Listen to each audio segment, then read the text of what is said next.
Welcome back to Anu Grace Journey. I'm Anu, helping you awaken to your true nature of love with more grace and ease. So today, we're going to finish our discussion about body consciousness, heart consciousness.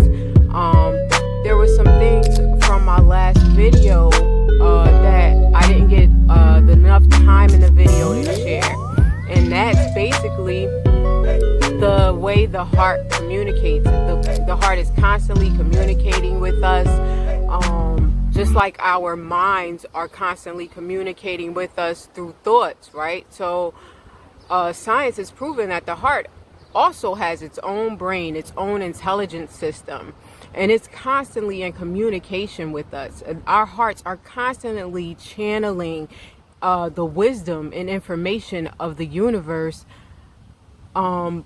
But the question is, are we listening? That's the thing, is listening. This is why meditation is important, and self-inquiry is very, very important, because when we ask certain questions, we can receive the answers. Now today, in today's video, we're going to talk about some of the infinite ways the heart communicates with us. The heart communicates the universal wisdom to us. We're going to talk about some of those signs. I can't fit it all in here, but I'm going to fit a few based on my own unique journey. And maybe this will hopefully help you to awaken to certain signs in your environment and have you have a different perception of how the universe communicates through our hearts. All right, so before we begin, let's just breathe 3 nice, long, slow, deep breaths. Let's become present.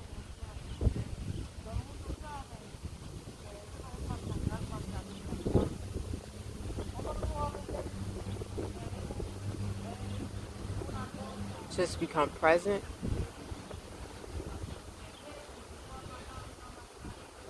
Understand that there's nothing to do but this right here, right now. So let's talk about some of these ways that the universe communicates with us. All right. So, or I should say our hearts communicate the universal wisdom to us. So, like I said, it's always in communication with us. The question is, are we present enough? Are we aware enough? Are we in the moment enough to recognize it, to spot it, to see it, to integrate it, to use it? Okay, so people, all right, people in our environment, anything that's said to us can be used for wisdom. And whether it's pleasant or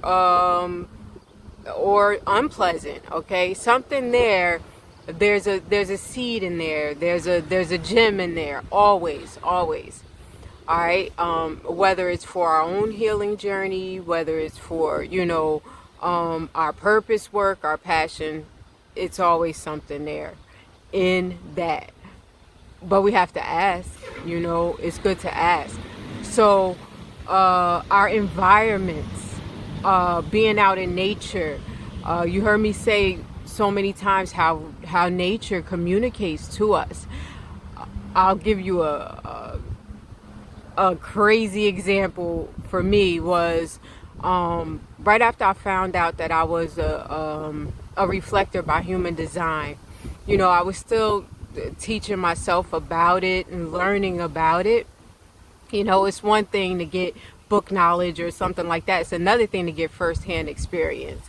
And I sat outside one day, a few days after I discovered I was a reflector by human design. I sat outside one day, and I used to be afraid. I'm talking about deathly afraid of dragonflies. They're loud and they're huge, okay? But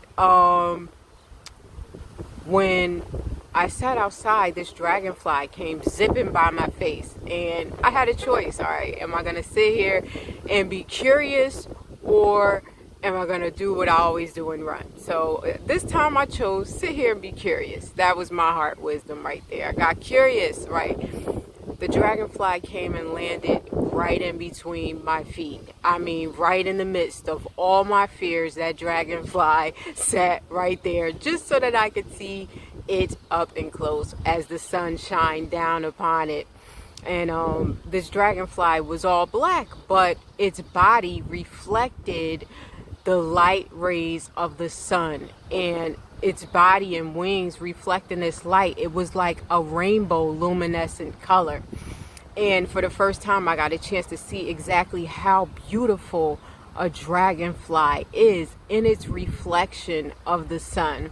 And when the word reflection came to my heart, reflector came to my heart, and it helped me to see my passion. For the first time, I got a chance to experience my passion, my purpose, who I am, right in that little, well, big dragonfly. Okay, I got to see that it's my purpose to sit in fear, to sit in certain fears and certain pains, and just reflect the light. It was such a beautiful, beautiful message in that dragonfly. And ever since then, I've been, in communion with the dragonflies. When they come by, I talk to them, I listen to them, because they have wisdom to share. And it sounds crazy, but I'm telling you, if you live in the moment, when we live in the moment, we can get the messages. All right. Another way is through numbers. I remember when I first started my awakening journey, maybe 16 years ago, I started seeing the number 1111. I didn't know what it meant. I saw the number 1111. You see me hashtag 1111 all the time. You may have heard spiritual coaches talk about the number 1111, but I started seeing this 1111 on clocks, on license plates. I don't care where I was. I saw this number 1111, and I didn't know what it meant. So I started to research it and kind of find out it means consciousness. And it's basically a wake-up call when we start seeing the number 1111. But there's so many numbers like that, 222, 333, all of those numbers. Every number has a different frequency and has a different message. And now I see those numbers all the time, 333, 444, and it's always a message in there, especially if I'm asking my heart for wisdom, if I'm going into my heart and saying, hey, look, what's the best approach to go about this? Is this a path that's for my highest good? Can you give me a message in numbers?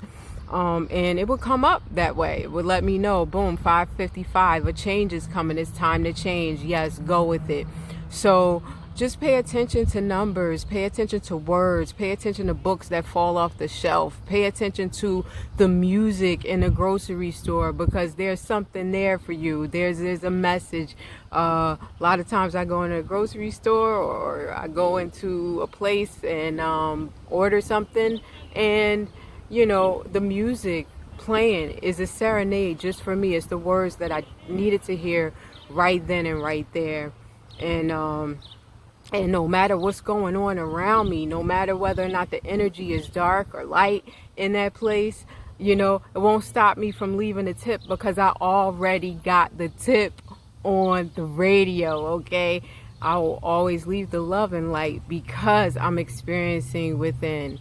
All right, so that's how the body communicates. That's how the mind communicates. Also through the body, our physical, I talked about this in my last video about how, our physical sensations tell us a lot, through illness, through pleasure, pay attention to that. What's the body communicating with me through my heart wisdom? All right, so today we have some cards. We got the One of Swords, which is all about inner clarity, new ideas, new perceptions. All right, and this is what the heart offers us: inner clarity, new ideas, and new perceptions.